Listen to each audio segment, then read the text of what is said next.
Okay, happy lockdown, everybody. Another day of lockdown. It's Cash Night again with another ranking video.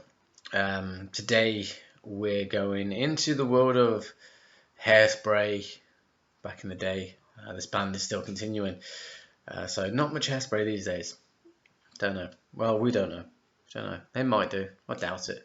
And this collection was very difficult for me to try and put together, try and rank, because I haven't really liked a lot of their stuff since 2000. So it was very, very difficult to put together in an order. With my number 1 and 2, they could switch at any point. Number 4, you might be surprised. I know I've been surprised by this particular album, especially in comparison to when I first heard it. But I suppose as you get older, things change. Right, you know how this works. My least favourite to my favourite, worst to best, in my opinion. If you like what I'm doing, if you want to add a comment, leave a like, even subscribe, that is pretty cool. It's really appreciated. Help me grow. I'm just doing this for my own entertainment anyway, but if you're enjoying it as well, that is brilliant. Brilliant. Right, so we're going to jump right in with my least favourite, 2015's Burning Bridges. Okay, not really interesting album cover. Well, partially. I kind of do like the way that they added that to make it look like an old record. I don't like the fact that this version that I've got is in a envelope sleeve. I'm not really a fan of envelope sleeves, but for me, this is just a pretty weak album. You got Teardrop to the Sea, and that is one of the worst album openers. Maybe further down the list it might have been okay, but to open the album with that, it really doesn't give you any enthusiasm to listen any further. It's just one of them really, really mellow songs, and it just doesn't do it. They should have opened with the title track. At least that would be more upbeat, but I suppose I can understand that one.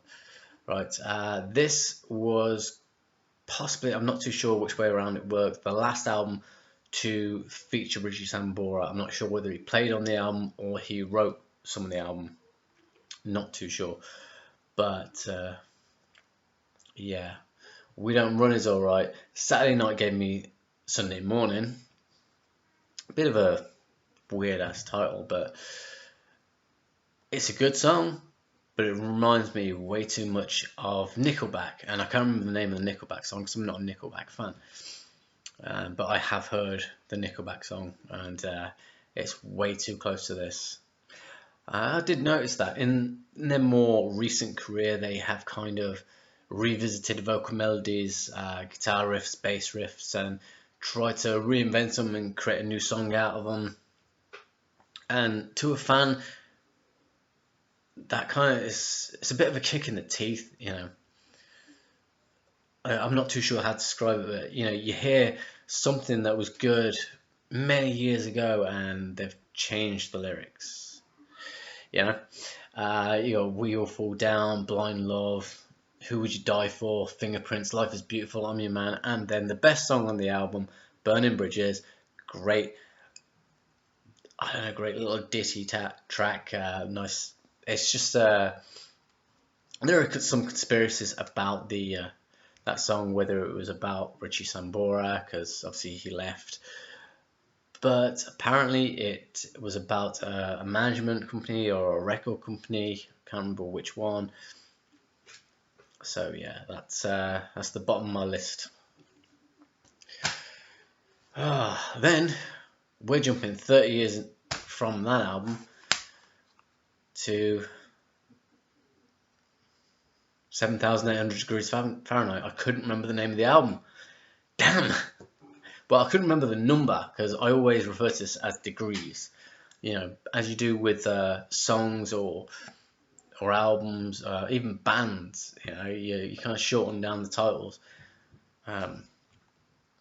So I've always referenced this as degrees, apart from when I first heard it. Personally, I think that is the best album art they've done. It is a brilliant album art. And I remember getting this on vinyl. I was so excited to listen to it, and it just didn't do anything for me. There was the odd song, obviously. You got In That Love, which is a great song, particularly live. Back when they did it on the '85 tour, brilliant live. In 2001, they released a live CD, and it had clips of Runaway and In That Love live. Well, they weren't clips of the songs, but from those tours, or that tour, whatever. And they were great. They were great. And the studio version is just as good. I give it that. It's a classic song. It's as good. But the live version, in a lot of cases, with most bands, it's better. Then you got The Price of Love. Only Lonely. I know there was a terrible video for it. Very, very terrible. If you get the chance to look that or look it up. It's terrible. But this was 1985, and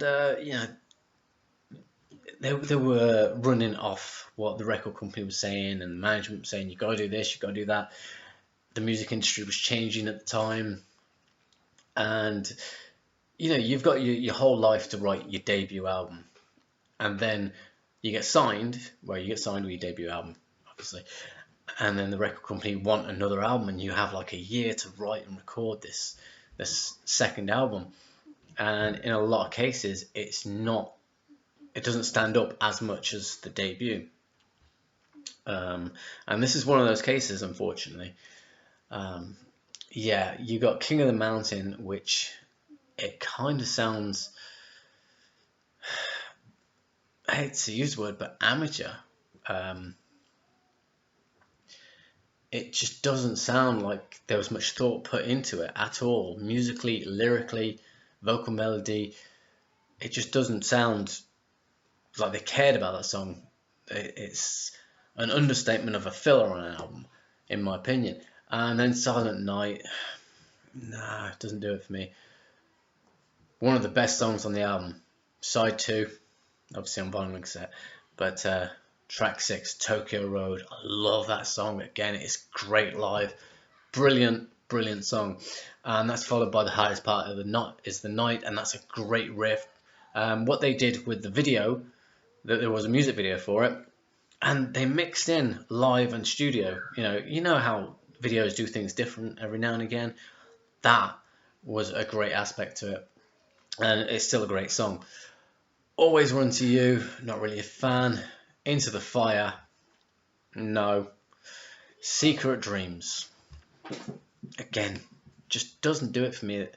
It's a weak album, but there are really exceptions because of what was going on at the time. Right, so that's my number 2 least favourite. I rarely play that one. Coming up, what was probably the biggest letdown for me. I think we're going down in 5-year increments, yeah. 2005's Have a Nice Day. Okay. Biggest letdown. I kind of rushed out to buy this because I heard the single Have a Nice Day, and I thought, that's a great song. It's a great song. And then I heard the rest of the album, and it just seemed like it was filler, just pretty much just filler all the way through. You got Have a Nice Day, I Want to Be Loved, Drops the Pace, Welcome to Wherever You Are. Again, it just drops further. Who Says You Can't Go Home is a nice song. The single version, it had that country singer, I can't remember her name.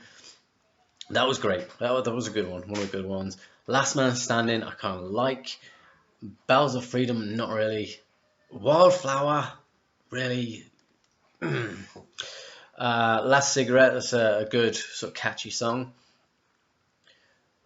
I Am, nah. And Complicated, nah. Novocaine, it's Story of My Life again. Dirty Little Secret, which is a bonus track. I don't know if other countries have got these bonus tracks, and this is a standard edition, so I've got bonus tracks on it. Dirty Little Secret is one of the better songs on the album, and then Unbreakable.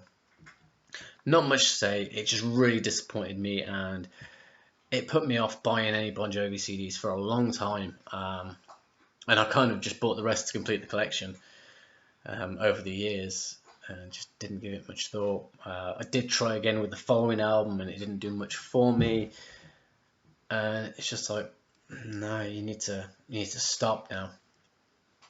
But yeah, there we go. Number 3 from bottom. Next up, Bounce. Okay, 2002, I think this was. I'm looking. Yes, it's 2002. Right. I remember it coming out. I remember pre-ordering it through eBay. eBay was new at the time, and well, I don't suppose it was that new, but it was new-ish. In my world, it was new, and I saw this album. It didn't say anything about pre-ordering it, and this was a month before it was released. Buy now, brilliant. Buy now, like yes. I was saying to some friends at the time, like, I've just bought the new Bon Jovi album. And they're like, but it's not due out for another month. I'm like, yeah, I know, I've just bought it. And then I got an email saying, yes, you'll get it when it's released on 15th of something, I think it was. But yeah, so Undivided. This was obviously written in the wake of 9/11, so a bit of a difficult time. Undivided is dedicated to the whole 9/11 thing. Every Day, I really like that song. It kind of goes back to their roots. They got the voice box thing, the talk box, whatever it's called, you know, the thing with the pipe in the mouth, yeah, that sort of thing. Not a fan of The Distance. Joey, it's a nice little song. I kind of like that one. Misunderstood, I kind of got sick of hearing it because it was a single, but it was alright. And All About Loving You is a nice ballad. I like Hook Me Up. The next song is Hook Me Up. It seems to have a bit of energy, although a lot of the album seems kind of not so much empty, but not so full. You know, it's a dairy milk, glass half full or half empty. That's it. That's my new word for anything that I think is not empty but not full. You know, somewhere in between. It's a dairy milk. Okay. Right side of the wrong. It's alright. I've kind of liked that song back in the day. Love Me Back to Life. I just didn't like that one. You Had Me From Hello. Didn't like that one either. The title track Bounce. I loved that one. It was bouncy, you know. And Open All Night. I was not really a fan of that. The album art was a bit of a letdown as well. Although it has got that kind of metallic effect. Oh, damn. The teeth are broken. Damn it. The cover art, not so great to me, but the CD, I kind of like the little album logo. Sorry, little album logo. I kind of like that one, and maybe that should have been the cover art. I don't know, but I kind of like that, especially back at the time. Back at the time. Okay, next up, I've just been listening to this album for the first time in years. It is The Circle, which came out in 2009. The album art, the title of the album just did not do anything for me. I don't understand why it's called The Circle. Maybe there was a reason, I don't know. But what really killed it for me was when I heard the lead single off the album, We Weren't Born to Follow. It is blatantly Born to Be My Baby. Blatantly. When We Were Beautiful, I hate that song. It's crap. Work for the Working Man, nice, upbeat again. Superman Tonight, nope, not a fan. Bullet, yeah, that's alright. Thorn in My Side does pick it up again. And Live Before You Die. It's got a great title, but kind of lackluster song. Broken Promised Land, I kind of like that one. It's alright. Where were we? Love's the Only Rule, nah. Fast Cars, I used to like it back in the day. It seemed to have a bit of a pace to it. And then Happy Now. Yep, I think I can't see it. Terrible. You can't read the writing. White on White. How are you supposed to read it? Yeah, and Learn to Love. Yeah. This is the days. This goes back to the days before they even acknowledged that Hugh MacDonald was in the band. And by this point, what was this? This was 2009. He'd been in the band about 15 years. Not to mention he'd worked with them on previous albums. And they didn't acknowledge him till maybe 5 years ago. I'm not too sure. And I kind of find that insulting to the guy. Guy's a good bassist. And, he wasn't really acknowledged as part of the band for decades. And, yeah, anyway, right. We're going to the debut next. Bon Jovi, debut, 1984. It's not a bad debut as it goes. It opens with Runaway, which was their big breakthrough single, or as John Bon Jovi calls it, the fluke. But it's a good song. Great song. And then we're on to Roulette. Good song. All in all, a good song. She Don't Know Me is very, very cheesy, and the video is even more cheesy. Very terrible video, actually. Storyline based like Only Lonely. But Only Lonely had a bit more production value to it. But it does get in your head. Kind of sticks in your head there. One thing that I did notice, particularly with this album, every so often, particularly towards the end of the song, John would do a bit of a falsetto vocal thing. It kind of worked. Sometimes it was a bit annoying, but it was alright, and that seemed to, throughout the years, it just disappeared, particularly after this album, actually. And then we got my favourite song off the album is Shot Through the Heart. Now, some maybe non-Bon Jovi fans are thinking, that's that song. It's not that song. This is a song called Shot Through the Heart. The song you're thinking about is You Give Love a Bad Name. But I do like this song, Shot Through the Heart. Love Lies, one of the weakest songs. In fact, I think it is the weakest song on the album. Then you got Breakout, good song. Burning for Love, good song again. Come Back, good song. And Get Ready is a nice, fun song. So, all in all, it's a good album, 1984, good album, great year for the band. And that was with the original band. And I believe, what was his name? David Bryan. In this album, he's got a different surname. I can't pronounce it. Something like Rashburn or something, or Rashbum. I'm gonna look at it right now. Look at it right now. What's his name? I did notice. I noticed years ago. Yeah, Rashbaum, Baum. Don't know, but yeah, and he's known as David Bryan. It's only on that album, so let's just put all these things back.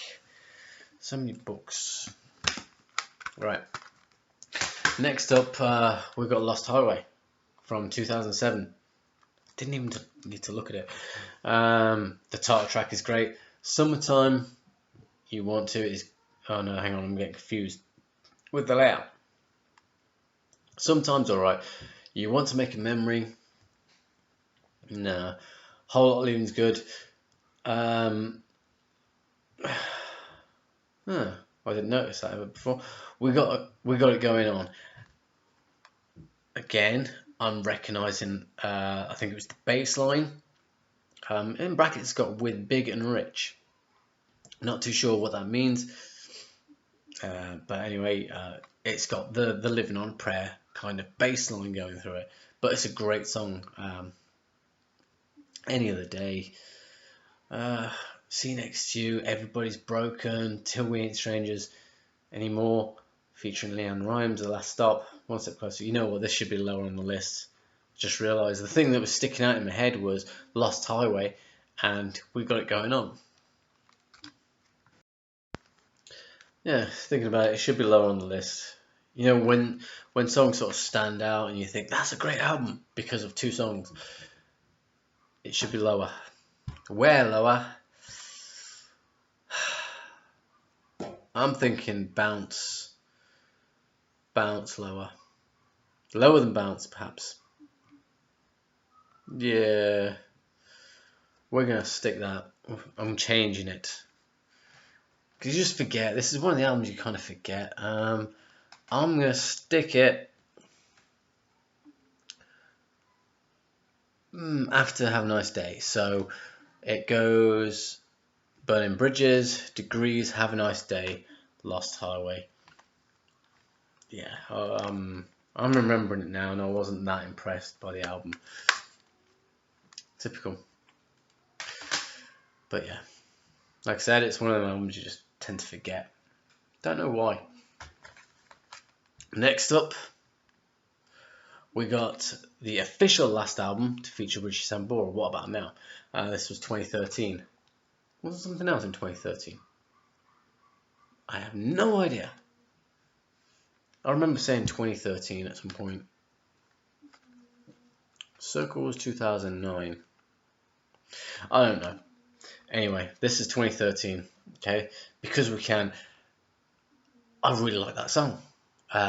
When it first came out, there was a lot of promotion going on, and a lot of it was associated with ticket prices. Why the ticket prices so high, and the tour was called Because We Can. I thought that was like, don't rub it in. It's a good song though. I'm with you. Yeah, What About Now is good. Pictures of You, Amen. There. What's the what's that's what the water made me. It's a good song. What's Left of Me, Army of One, Thick as Thieves, Beautiful World, Room at the End of the World, The Fighter. It's not a bad album. It is pretty good.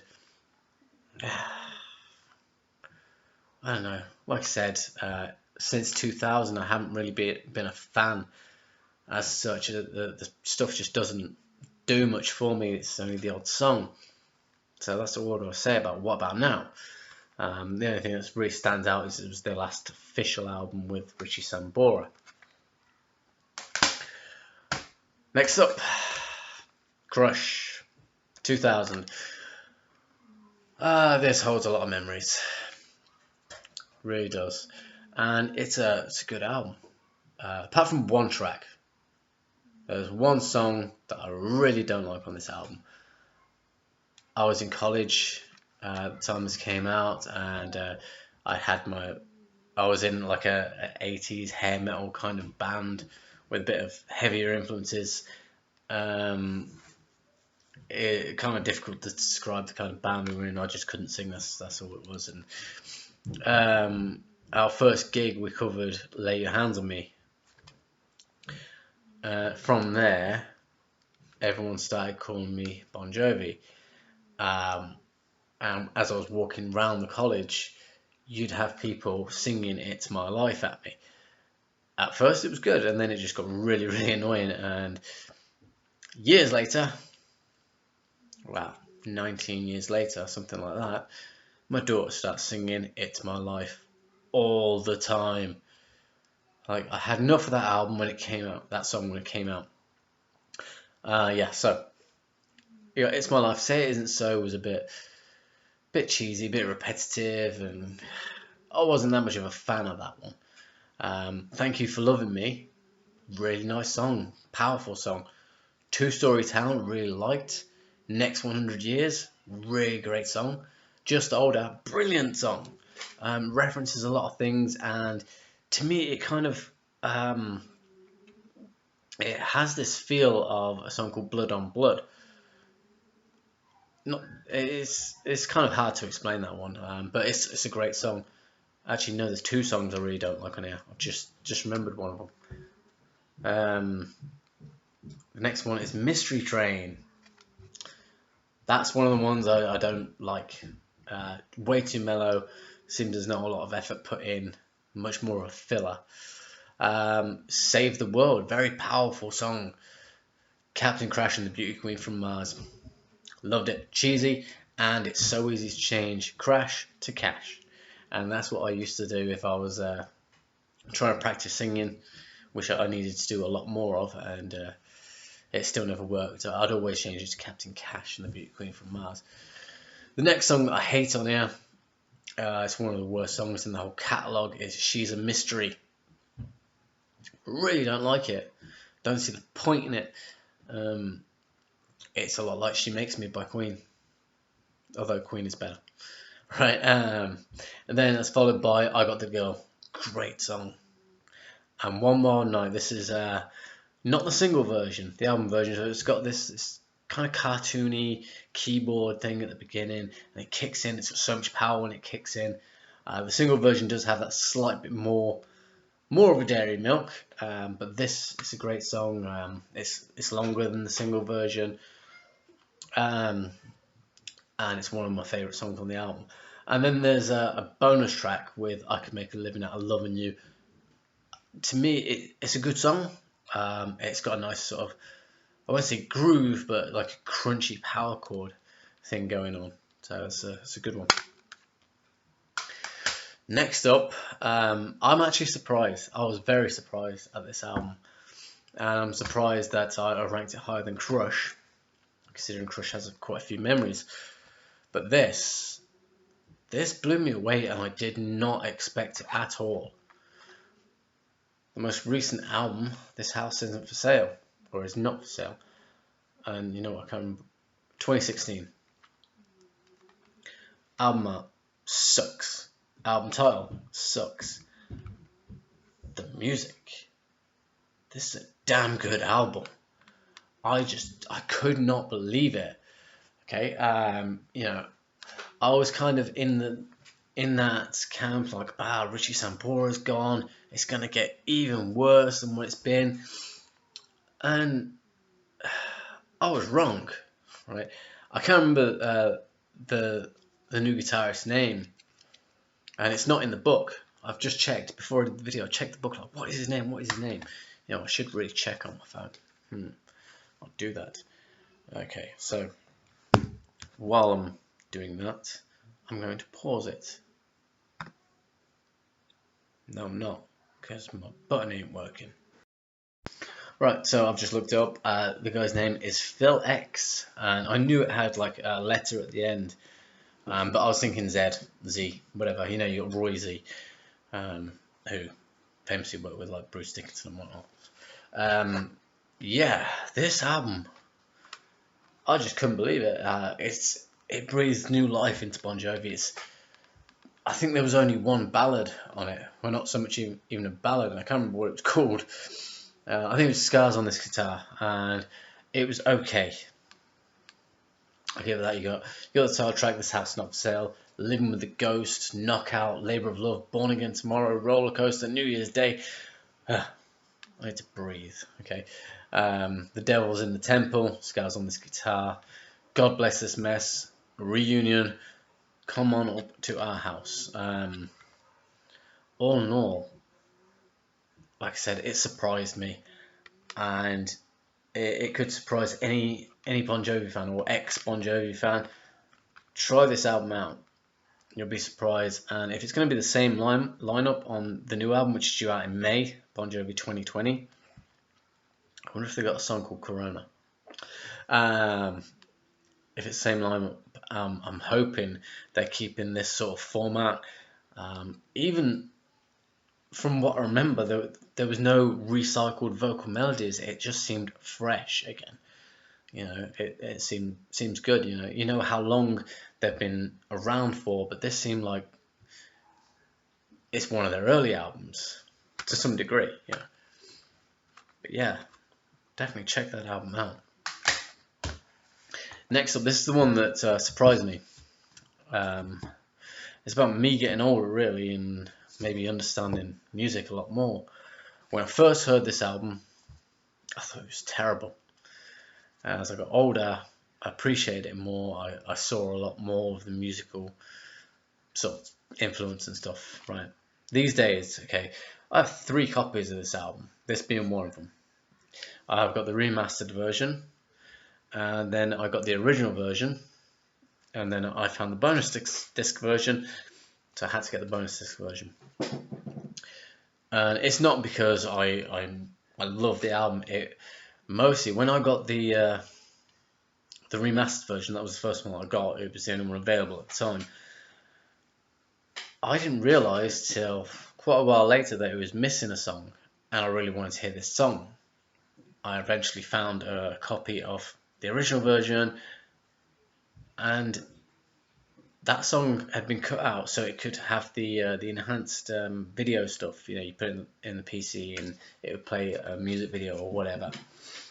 So they'd have to cut out a song to give the CD enough room. This version has got that song as well. Hey God, great opener. Something for the Pain is amazing. I remember when that was released and I loved it back then. This Ain't a Love Song. It's a bit overplayed, not as much as Always, but that's on a great hits type best of album, so that doesn't even count. And it's a good song. This Ain't a Love Song is a good song. Lyrically, it's good and stuff. These Days, a really, really good, nice song and kind of funny lyrics. Maybe I've got a bit of a twisted sense of humour, but I kind of like that. Lie to Me, I'm not really a fan, but it does have a lot of sort of oomph to it. Damned, it's a great song.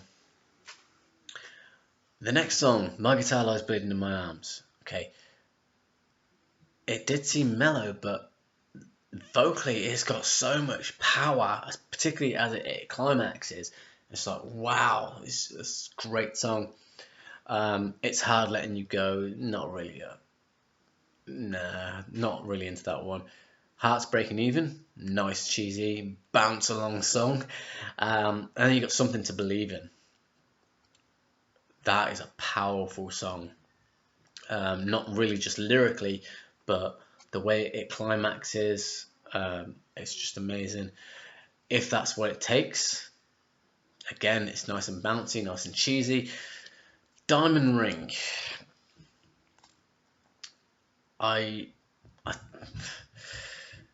Album filler, full on album filler.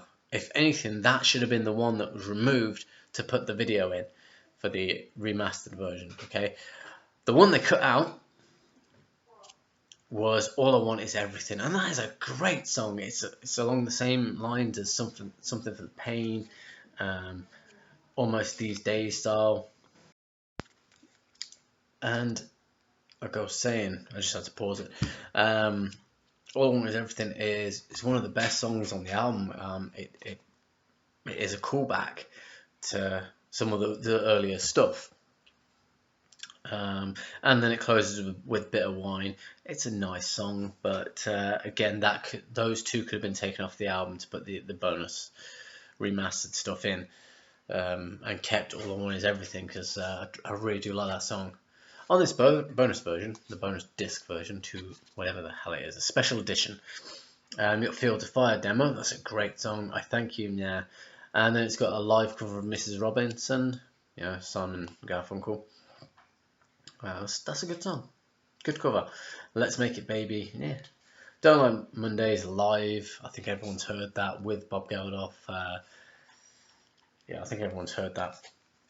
Crazy, Tumbling Dice, Heaven Help Us.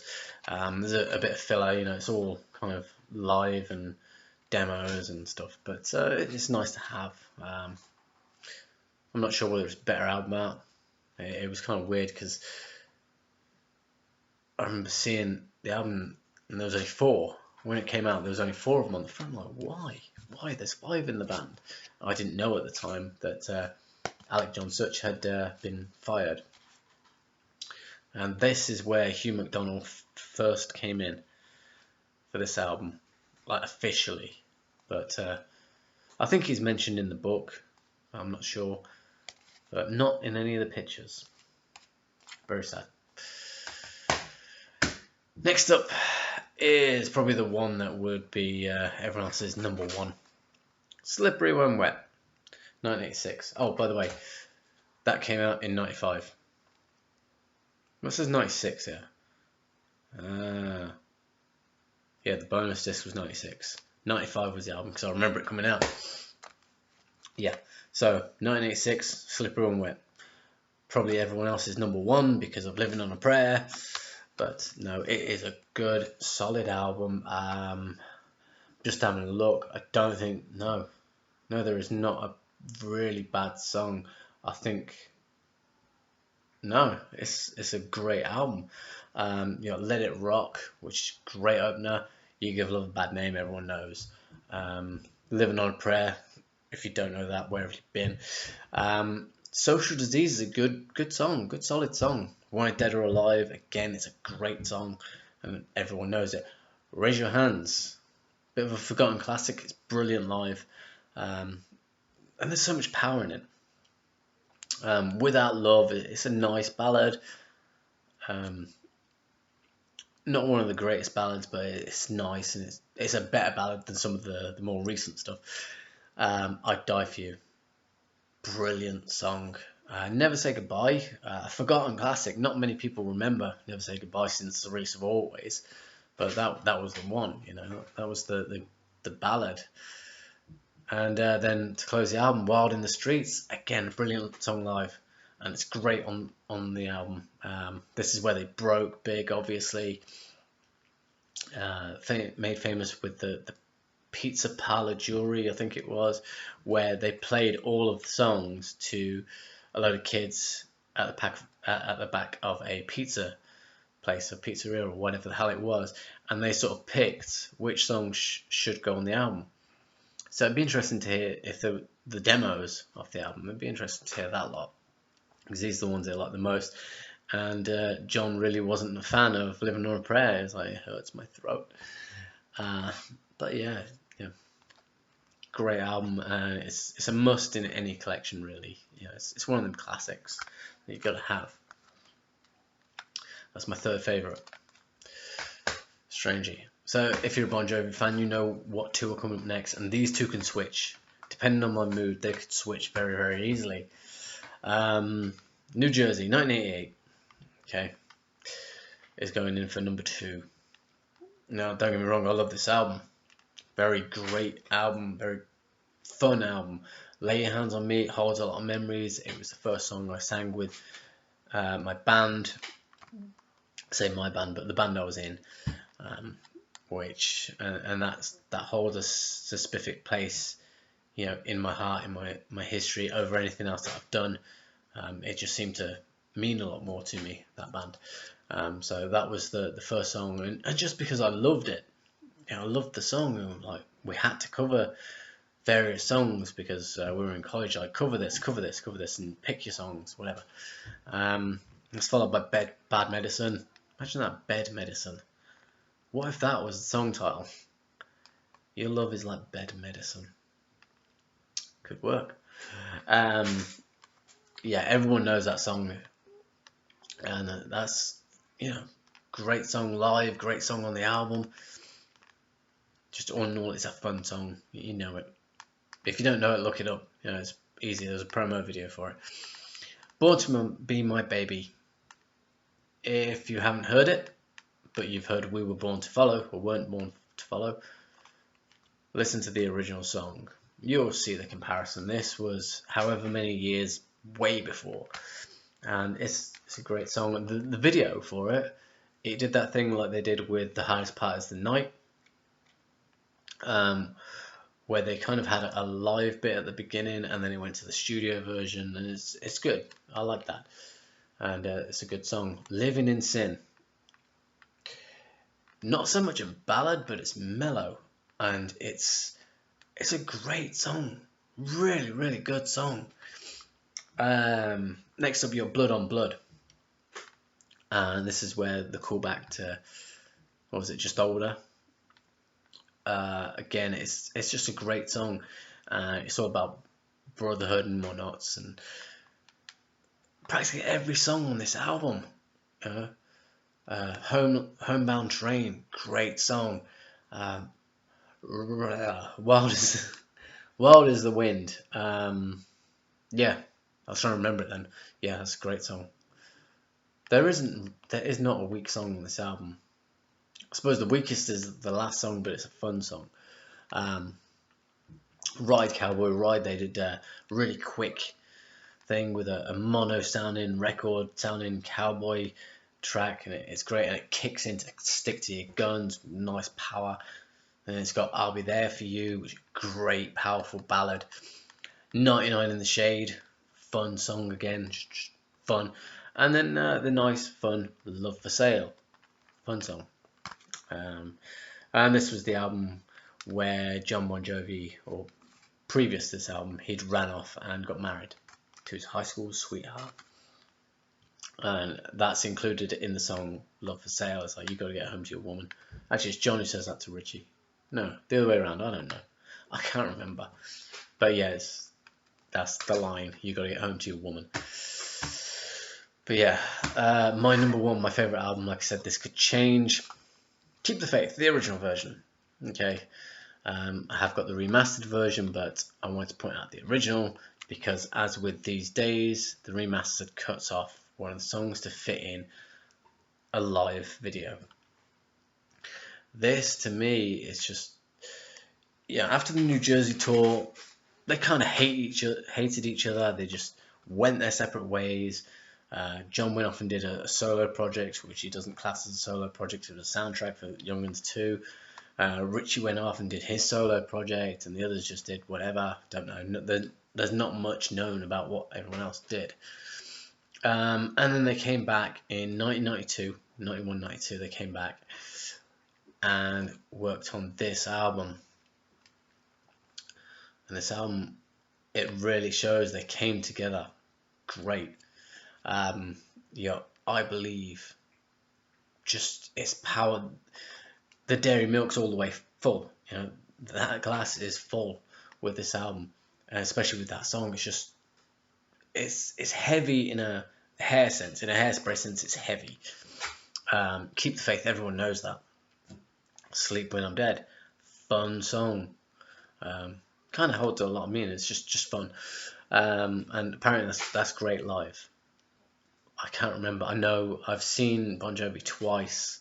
I know they played that song, and I can't remember much about it. Vaguely remember seeing them. I know I went to see them, but I was really young and really drunk, typically. In These Arms, personally, I like this one over the next track, which is Bed of Roses. I like Bed of Roses. It's a nice, really nice, powerful ballad, but I like In These Arms because it's more upbeat, more driven. And then one of the heavier songs on the album, If I Was Your Mother. And that, it's got a great vocal melody, great riff. All in all, great song. Next up, Dry County. It seems a bit slow to begin with, but it picks up and there's power in it. You can't really go wrong with this album. And I think it's the longest song on the album. Potentially, no, it's not so much the longest song they've done. I think it could be the longest song they've done. I don't know. You got Woman in Love next, fun song. Fear is more of a. There seems to be a lot of aggression in the outro, particularly. I Want You. It's the forgotten power ballad. I believe it's a great song. I'm not quoting. I believe. I think that I Want You is a forgotten power ballad. There is so much power in it, and maybe it was missing something. I don't think so, but it's a great song. And then we go back to a fun song with Blame It on the Love of Rock and Roll. Really fun. It's kind of got that cover of the Rolling Stones sort of fun to it. Then you got A Little Bit of Soul. I suppose that was leading into the music, the musicianship. You know, you can hear a lot of what would come on the following album with that song, A Little Bit of Soul. In hindsight, obviously at the time it was just a good song. It was a lot more mellow. It's okay. It's a nice song. And then the song which was taken off this album for the enhanced videos was Save a Prayer. It's yes, it's one of the weaker songs on the album. I think it is probably the weakest, and I see why it came off, but it's not a bad song. So there you go. That's my number one. It could change tomorrow. Depends if I listen to Bon Jovi tomorrow. I don't know. Excuse me. Right, so saying that, there's my ranking. Bon Jovi albums, worst to best, and some dairy milks in between. If you like it, leave a like. If you got any comments, if you do things different, if you agree with the way I've ranked them, just leave a comment. Subscribe if you want to. It's always nice. Until then, until next time, shall I say. Take care. See you soon.